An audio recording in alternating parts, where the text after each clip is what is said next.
Bonjour à tous, j'étais sur France Info TV, vous allez voir un débat. Alors on a parlé de Zelensky, président ukrainien. Est-ce qu'il faut forcément le diviniser? C'est un héros? Je suis désolé, j'ai dit les choses telles que je les pensais. Moi je pense aux populations, mais je suis obligé de dire la vérité aussi sur toutes les manipulations. Vous verrez ce que j'en ai dit, j'étais un peu seul sur le plateau, il faut le dire. Sur ce sujet-là, on a parlé de la Corse, on a parlé de l'esclavage lié au RSA, le projet de macronisme, avec la retraite à 65 ans, tout cela nous ramène à l'Union européenne. Et évidemment, j'ai évoqué ce référendum sur l'appartenance de l'Union européenne. L'appartenance à l'Union européenne, vous savez, nous, patriotes, nous sommes pour le Frexit, sortir directement. Mais on a obtenu que Nicolas Dupont-Aignan mette dans son programme présidentiel un référendum sur l'appartenance à l'Union européenne pendant son quinquennat, ce qui en fera le seul candidat sur les 12 à avoir ça dans son programme, ce qui remet le Frexit dans le débat présidentiel. On en est très fiers aux patriotes. Voilà, on en est très fiers d'avoir réussi cela. Et donc j'ai évoqué cela, entre autres choses, les gilets jaunes, la violence qui s'est abattue et qui rend le droit de manifestation impossible en France, très, très compliqué, anormal. Bref, vous me direz ce que vous en pensez évidemment dans les commentaires. Il ne faut pas mâcher ces mots. Il faut mener combat verbalement, directement, et il ne faut jamais, jamais lâcher l'affaire. C'est pour ça d'ailleurs que je vous attends ce samedi 26 mars, très important, c'est le printemps des libertés. Ça va être un événement exceptionnel. Maître Divio sera là notamment. On sera à rendez-vous à Paris, 14h, place du Palais Royal pour un grand cortège national. On ira jusque sous les fenêtres de Véran, on aura des milliers et des milliers de drapeaux français. Ramenons-les, ramenons des gens qui n'ont jamais manifesté. À 2 semaines du premier tour, il faut faire pression comme jamais. Il ne faut pas se défiler, il faut être là. Il vaut mieux défiler que se défiler. Vous voyez ce que je veux dire? Il faut être là extrêmement nombreux. Voilà, et vous allez sur les-patriotes.fr en première page, vous voyez tout ce que nos référents, militants, bénévoles, patriotes formidables font près de chez vous. Si vous ne pouvez pas venir à l'événement national, il faut aller les soutenir près de chez vous. Abonnez-vous en même temps à cette chaîne YouTube. Un petit clic s'il vous plaît, 1 seconde, c'est gratuit, vous le faites maintenant, on n'en parle plus. Et ça permet de donner tout simplement plus de visibilité à toutes ces vidéos. Et très important, soutenez-nous, rejoignez-nous. On ne peut pas mener les actions si vous n'êtes pas là encore plus nombreux ou si vous ne faites pas un don de soutien.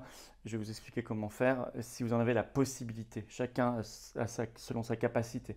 Je vous le dis très solennellement parce que c'est très compliqué de tenir dans ces conditions quand on a toute l'oligarchie contre nous et quand on n'a pas un centime de financement public et aucune aide des banques, bien évidemment. Au contraire. Donc j'en appelle à vous pour le premier mouvement souverainiste et défense des libertés et de la paix et de la vérité en France. 37 000 adhérents à jour avec vous, grâce à vous. Alors comment faire? Le lien pour adhérer ou réadhérer, c'est le même lien. L'adhésion dure 1 an. Il est sous la vidéo en description, il est également en premier commentaire épinglé, il est également là ou là en cliquant directement sur l'écran en fin de vidéo, en fin d'émission. Faites-le maintenant, ce sera fait, ou pensez-y en fin d'émission, mais pensez-y. Et venez vous battre avec nous. Restez pas seul. Il y a une autre possibilité qui peut s'additionner par ailleurs, c'est faire un don de soutien aux patriotes. C'est un autre lien qui est sous la vidéo en description. C'est un don de soutien à toutes les œuvres que nous menons depuis 17 mois et la suite. On a plein d'idées sur McKinsey, on a plein d'idées sur Pfizer, on a plein d'idées sur l'Union européenne, sur l'OTAN, on a plein d'idées sur l'identité numérique européenne. Je vous ai écouté, j'ai écouté la consultation, mais il nous faut quelques moyens pour le faire, sinon on ne pourra pas s'en sortir. La sécurité, la sono, tout, les tracts, les affiches, tout est extrêmement cher. Voilà, adhésion, réadhésion, dons sont défiscalisés aux 2 tiers pour vous, par ailleurs, ça doit vous inciter. Voilà. Alors bravo aux donateurs, aux réadhérents, plus que jamais bienvenue aux nouveaux patriotes résistants. Pensez-y maintenant ou en fin de vidéo. En tout cas, bonne émission et vive la France. Volodymyr Zelensky, ou vous diriez comme Marine Le Pen? Non, je dis pas que c'est un héros. C'est pas parce que son pays est attaqué qu'on est forcément un héros. Monsieur Zelensky, il fait face. La situation est compliquée, mais j'ai toujours refusé de voir cette guerre comme toutes les guerres d'ailleurs. Ça m'insupporte. Déjà au moment de la Libye, en 2011, je disais la même chose, comme un Walt Disney pour enfants de 4 ans, quoi, où il y aura un très très méchant face à un très très gentil. C'est pas comme ça que ça marche. Monsieur Zelensky, il a ses qualités. Hier, il a interdit 11 partis d'opposition. Ça, on l'a pas beaucoup dit en France. Il fallait aller dans la presse anglo-saxonne pour le voir. Dont un parti qui a 44 députés, qui était pourtant contre l'invasion russe. Donc on peut pas. Il a pris le contrôle hier de toutes les chaînes de télévision. Si vous voulez. Il y a exactement 1 semaine, bombardé 26 morts civils l'est du pays, de son propre pays. Non seulement c'est pas un héros, mais vous dites que c'est un autocrate? Je dis qu'en Ukraine, il n'y a pas tous les gentils et en Russie, tous les méchants. Voilà. Je ne sais pas si on a encore le droit de dire ça aujourd'hui. Mais... Une ambiance de propagande terrible. Mais à chaque guerre de l'OTAN, de toute façon, il y a une ambiance de propagande extraordinaire dans notre pays, malheureusement. Et on devient interdit de réfléchir. Moi, je pense qu'il faut que la guerre cesse. Il faut que les Russes quittent le pays. Mais pour cela, il y a des conditions objectives qui ne sont pas remplies. Et notamment une pression de l'OTAN qui date pas d'aujourd'hui ni d'hier, qui date d'il y a 20 ans, des trahisons, de promesses qui avaient été faites à l'époque à la Russie quand l'Union soviétique a disparu, qui n'ont pas été respectées, et donc ça a envenimé la situation. Et aujourd'hui, Zelensky il gère cette situation, mais c'est pas facile. Mais il n'est pas un héros, il n'est pas un salaud, il faut raison garder. David Guéraud, Florian Philippot. Oui, non, bien sûr. Quand on est mis en prison, quelle que soit l'horreur du crime, et le crime de Yvan Colonna est horrible. Il a assassiné, je le rappelle, quand même un préfet. Non, on n'est pas là pour être massacré. On n'est pas là pour finir égorgé. On est là pour purger sa peine. Bon, donc il y a évidemment une défaillance de l'administration pénitentiaire et donc de l'État et qu'il va falloir creuser. Mais au-delà de ça, moi je veux pas qu'on profite. Et M. Darmanin a commencé de le faire largement, de cette affaire pour négocier avec les séparatistes locaux l'autonomie. Autonomistes locaux. Avec les autonomistes locaux. Bah oui, enfin il y a des autonomistes, il y a aussi des séparatistes. Il y a aussi des gens qui sont carrément pour un Gilles Simeoni, avec qui il a parlé, est autonomiste. Oui, mais il y a aussi dans le lot des gens qui sont. Mais j'ai pas le sentiment que ça soit avec eux que le gouvernement négocie. Bah écoutez, on ne sait pas. Une fois que vous rentrez dans cet engrenage, où quasiment on va faire de la Corse une collectivité d'outre-mer. C'est un peu ce qu'on veut faire, puisqu'on leur a proposé un statut à la polynésienne. Bon, ça c'est les mots de M. Darmanin. Je ne sais pas jusqu'où ça finira. Et je pense que c'est pas du tout. La Polynésie est dans la République.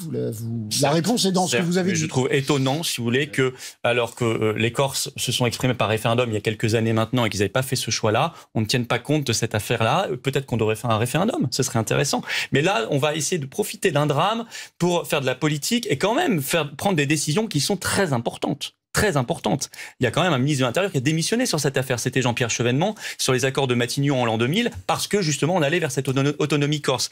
Mais moi je pense que la Corse c'est la France. La Corse, c'est la France dans sa diversité, donc tout le monde n'est pas pareil. On n'est pas pareil à Paris qu'en Corse, qu'en Alsace, tout. J'en suis bien conscient, ça fait même partie de la richesse de la France, cette belle diversité. Mais ça ne veut pas dire qu'il faut exploser la République une et indivisible, vous voyez ? Et surtout pas en utilisant ce genre de... Personnellement, j'ai entendu aucun responsable gouvernemental dire qu'il voulait faire sortir la Corse de la République. On le dit généralement pas, mais ça mène là à la fin. David...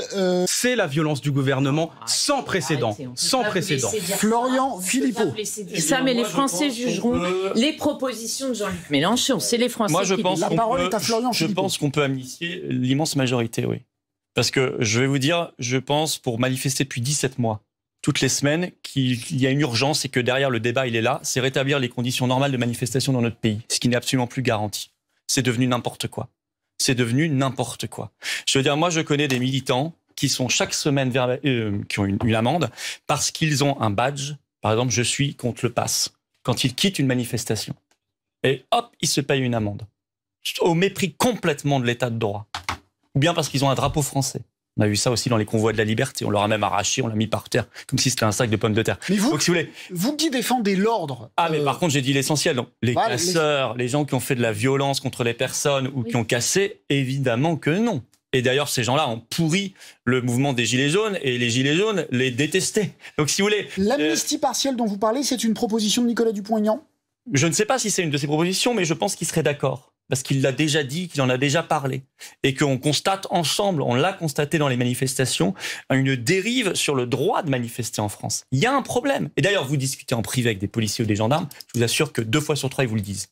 C'est comme ça depuis les Gilets jaunes, ça n'a pas arrêté. C'est comme ça depuis envers les syndicalistes, c'est devenu épouvantable de manifester et vous avez une espèce de bulle autour des Champs-Élysées. Mais vous, ceux qui ont attaqué la préfecture du Puy, vous les amnistiez ? Non, mais je vous ai dit, moi je vous ai répondu clairement. Donc moi j'aurais pas dit comme Jean-Luc Mélenchon tous, j'aurais précisé probablement, mais je vous ai dit aussi l'immense majorité peut l'être. Parce qu'ils l'ont été pour des lunettes de piscine, pour vraiment n'importe quoi, vraiment. Il y a eu plein de rapports d'ailleurs là-dessus d'Amnesty International. Il y a eu vraiment des alertes qui ont été faites contre la France. C'est une honte ce qui se passe, mais c'est pas fini. Il y a eu une dérive à partir de ce moment-là et on n'en est absolument pas sorti contre l'état de droit. Dit sur ce sujet. C'est une forme de retour de l'esclavage. Tout simplement. Carrément. Oui, on va trouver des gens qui vont payer 5-6 euros de l'heure pour faire du boulot. Puis demain, dans la même logique, on demandera aux retraités de justifier leur retraite. Il faudra aussi faire un petit peu de travail d'intérêt général. Quand on en a encore un peu la capacité, si la santé vous laisse un petit peu le faire. Je veux dire, tout ça, ça va avec la retraite à 65 ans, c'est une vision de la société. Je veux dire, c'est assez dégoûtant du point de vue des principes parce qu'on sait à qui ça parle. Ça parle à ces gens qui vous disent c'est des feignasses, qui cherchent pas de boulot. On sait bien que c'est pour parler à cet électorat-là. Voilà. Alors qu'effectivement, c'est pas un plaisir de vivre avec 550 euros par mois. C'est pas un plaisir. Voilà, il y a peut-être quelques fraudeurs, profiteurs, on les détecte, très bien, mais l'immense majorité, c'est pas le cas. Alors moi, je suis à fond pour la formation, pour qu'on les remette sur un chemin de boulot, d'emploi. Évidemment, je crois qu'ils demandent que ça, eux également. Mais pas ça, pas le travail d'intérêt général. Il nous reste 30 secondes. Florian Philippot, le vote utile à la droite de la droite aujourd'hui, n'est-ce pas le vote Marine Le Pen? Je veux dire, je pense qu'il faut voter pour ses convictions. Moi, quel que soit le second tour, j'appellerai à voter pour la personne face à Macron. C'est clair. Je pense que Macron, c'est la catastrophe. Mais il y a un premier tour. Et le premier tour, c'est ses convictions. Le candidat que je soutiens, Nicolas Dupont-Aignan, il est le seul à poser la question de l'Union européenne dans cette campagne. Plus personne n'en parle, n'ose en parler. Ni Mélenchon, ni Zemmour, ni Marine Le Pen, personne. Nous, il y aura un référendum sur l'appartenance. Ça, c'est ce que les Patriotes ont ajouté dans son programme. Parce que c'est bien beau d'avoir des programmes sur l'immigration, l'économie, le social, l'écologie, le commerce, tout ce qu'on veut. Tant qu'on est dans la camisole de force de l'Union européenne, de l'euro, on fera rien du tout. On vendra que des promesses mensongères aux Français. Donc, c'est bien de poser la question aux gens.